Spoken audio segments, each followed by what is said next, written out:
జుట్టు పట్టుకొని గుంజుతా, special status తెస్తా, ఊర్లో ఫ్యాక్టరీలు పెడతా, డిఎస్సి పెడతా, జాబ్ క్యాలెండర్ ఇస్తా ప్రతి సంవత్సరం అని చెప్పా. వీళ్ళు తిక్కోలు పాపం పిల్లలు నమ్మి ఇంట్లో అమ్మది, అక్కది, చెల్లెల్ది, జేజిది, అవ్వది పార్టీ 9 డిఎస్సీలు పెట్టి లక్షలాది మందికి ఉద్యోగాలు ఇచ్చింది. ఉంటది. మీరంతా బాగా చదువుకోండి, మీకు ఉద్యోగాలు రావాలని కోరుకుంటా ఉన్నాం. ఒకవేళ డిఎస్సి ఎగ్జామ్ లో మీకు ఉద్యోగం రాకపోతే మళ్ళీ డిఎస్సి పెట్టి ఉద్యోగం ఇచ్చే వరకు మీకు 3000 రూపాయలు నిరుద్యోగ భృతి ఇస్తాం, గుర్తుపెట్టుకోండి. అలాగే మన గ్రామంలో ఇనండమ్మ అందరూ అమ్మఒడి దొర అందరికి ఇస్తానని చెప్పి ఎత్తేసి ఒకరికి ఇస్తున్నాను, దాంట్లో 2000 3000 కోత పెట్టారు. ఈసారి ఇంట్లో ఎంతమంది పిల్లలు ఉంటే అంతమందికి తల్లి దీవెన కింద 15,000 రూపాయలు ఇస్తాం. అలాగే 18 సంవత్సరాలు దాటిన అమ్మాయి పెళ్లి అయినా కాకపోయినా 59 సంవత్సరాలు వచ్చేంత వరకు ప్రతి కుటుంబంలో ఎంతమంది ఆడవాళ్ళు ఉంటే అంతమందికి నెల 1500 రూపాయలు ఇస్తామమ్మా, గుర్తుపెట్టుకోండి. 3 గ్యాస్ సిలిండర్లు ఫ్రీగా ఇస్తాం. ఆర్టీసీ బస్సులో మీకు జిల్లాలకు నువ్వు ఏడాది ఫ్రీ టికెట్ కొట్టరు. మీకు ఇంకా మీ మొగోళ్ళని ఎవరిని బయట వెళ్తాడు, అవునా, మళ్ళీ ఒక బిర్యానీ తింటాడు.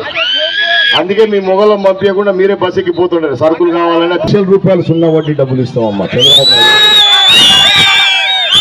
అదే కాకుండా మనం అంతా రైతాంగం, రైతు పని చేసుకొని బతుకుతున్నాం.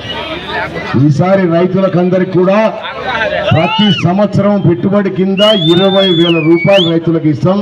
5 సంవత్సరాలకు 1,00,000 రూపాయలు ఇస్తాం, గుర్తుపెట్టుకోండి.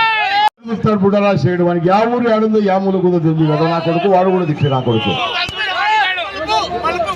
వాడు కూడా కార్తికేయ ఏజెన్సీ అని పెట్టి దేవస్థానాల్లో కోట్ల రూపాయలు డబ్బులు కొట్టేస్తున్నాడు. అవన్నీ ఆధారాలు ఉన్నాయి. తండ్రి కొడుకులు ఇద్దరు ఏంది పిచ్చలాట ఆడకాలి రేపు జైల్లో. వీళ్ళకి ఇప్పుడు బావార్జీ కూడా తోడగాడు. ఎవరు? చక్రపాణి రెడ్డి బావార్జీ, అంటే సొంత భార్య తమ్ముడు. వాడు మొన్న తెలంగాణ నుంచి సారాయి తెస్తున్నాడు యువతలకి. కృష్ణాలకు నుంచి తెలంగాణ నుంచి సారాయి జగనన్న మనం తాగడంటారు ఆయన.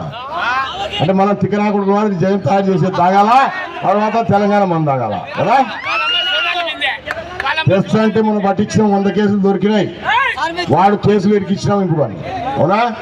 ముందు తీసేసినారు, పెట్టకుండా ఈ నెల తప్పించినారు కొంతమంది పోలీసులు. అందరు పోలీసులు కాదు, కొంతమంది వాళ్ళు కూడా తొత్తులు ఉన్నారు కదా. తప్పించి ఎస్పీ గారికి ఫోన్ చేసిన, నా దగ్గర వీడియో ఉంది, పట్టుకున్నప్పుడు ఎవడోడు ఉన్నాడా, ఆ వీడియో విన పెడితే మీ పోలీస్ డిపార్ట్మెంట్ మర్యాద పోతుంది, వాడిని కేసులు పెడతావా, వీడియో మీడియాకి ఇవ్వటావా అని అడిగా ఎస్పీని. వెంబడే కేసు పెట్టారు. బావార్ది గారు ఉంటాడు వెంబడి, అవునా. అబ్బా కొడుకు బావార్ది ముగ్గురు పిచ్చలాట ఆడతారు జైల్లో.